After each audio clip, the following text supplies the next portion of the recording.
so my task is just to give a bit of a background and to look at kind of how agroecology has evolved and developed within the region. But before that, I want to go back to just quickly remind ourselves of where we've come from and how agroecology grew out of that. So Gertrude's going to hold these up. So they're just my kind of reminders. So very quickly, going back, if we look at the sort of roots of industrial agriculture, I think what's interesting is that the chemists were ahead of the biologists, and we paid the price for that, because the chemists identified the makeup of what plants were, and that whole idea of plants really need the nitrogen, phosphorus and potassium, and then out of that grew a whole industry that started to provide that nitrogen, that phosphorus and that potassium. And it kind of suited industry very well, and we linked closely with the two world wars, because many of the factories that were producing the munitions and the chemicals shifted into production of fertilizers and pesticides after both the First and Second World Wars. And gradually that industrial agriculture grew, and it had this apparent veneer of success because no one ever looked at the soil. And as I say, the biologists were still kind of trying to catch up. Then most of that was happening in Europe and America, that rise of industrial agriculture. During the 40s and 50s, there was a lot of research to try and take this industrial agriculture to other parts of the world.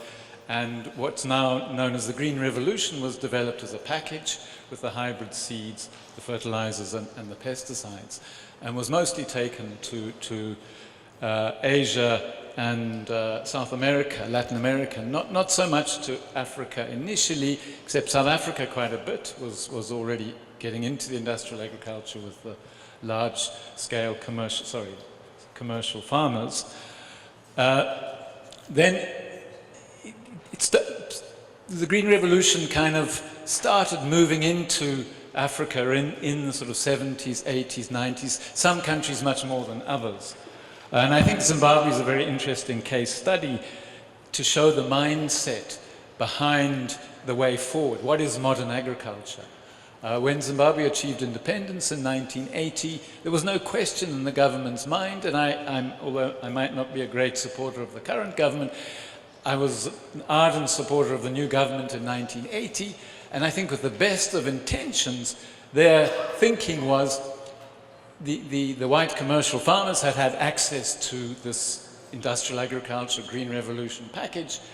What we must do is we must take the Green Revolution to all farmers in Zimbabwe. And they were extremely successful. They were extremely good at that during the 1980s. And they were doing that thinking that this is the best for those farmers.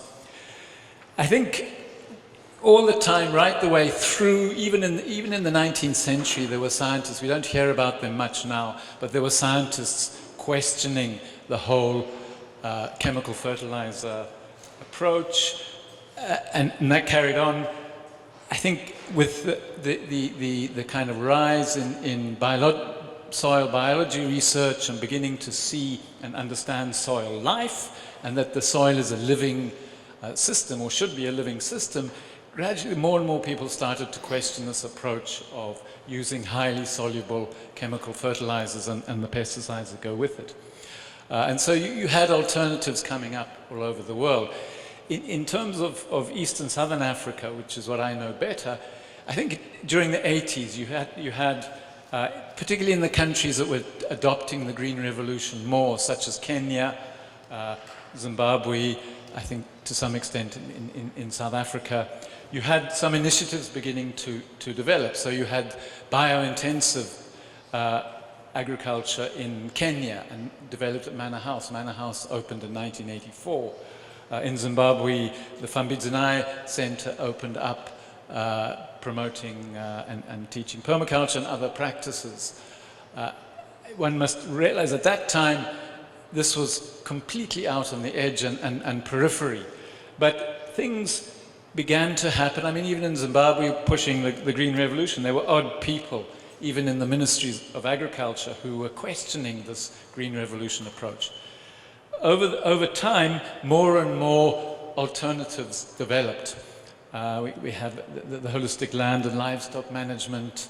Agroforestry was something people were talking about more and more. At the same time, because the Green Revolution was always a very top-down approach where farmers would adopt this package that is given to them. During that time, the 70s, 80s, 90s, people began to look more at what were called participatory approaches. Let people decide for themselves. So that came in, and I think that's a very important part of agroecology. So you started getting a whole lot of different activities. All of them had kind of different names: permaculture, organic farming, biointensive agriculture. Conservation farming started coming in because people realized in seasonal rainfall environments, plowing is particularly dangerous. You lose all your organic matter.